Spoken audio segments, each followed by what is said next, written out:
Баршаңызға қайырлы күн қыздар. Бүгін сіздерге аяқ астынан қонақ келіп қалса, сізді құтқаратын оңай әрі дәмді болатын салатты дайындайтын боламыз.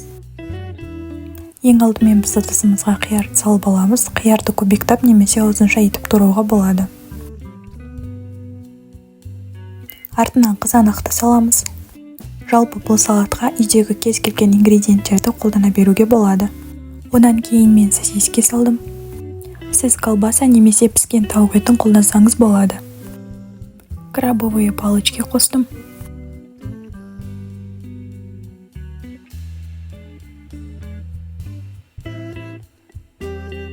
Келесі бізде керешки. Мен керешкенің осы жасыл түрін қостым. Ол осы салатқа жақсы үйлеседі, өйткені дәмі кішкене ашытылау. Енді майонездің үстіне кептірілген аскөк қосамыз. Менде кептірілген түрі ғана болды. Сізде свежий болса, свежийін қоссаңыз болады. Үстіне бір дана сарымсақты күштен өткіземіз. Барлығын жақсылап араластырып аламыз.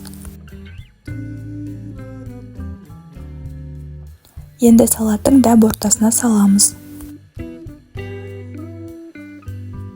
Мен салаттарға әдемі көрініс беру үшін ингредиенттердің шет-шеттеріне жүгері салып шықтым. Мендегі жүгері консервіленген, жалпы бұлай жасау міндетті емес, бірақ осылай жасасаңыз салатыңыз әдемі және ерекше көрінеді.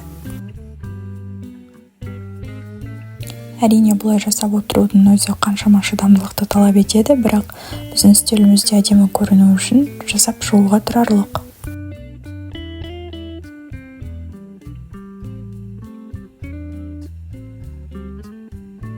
Біздің салатымыз дайын болып қалды. Енді қияр мен қызанақтың үстіне ұсақталған тұз сеуіп шығамыз.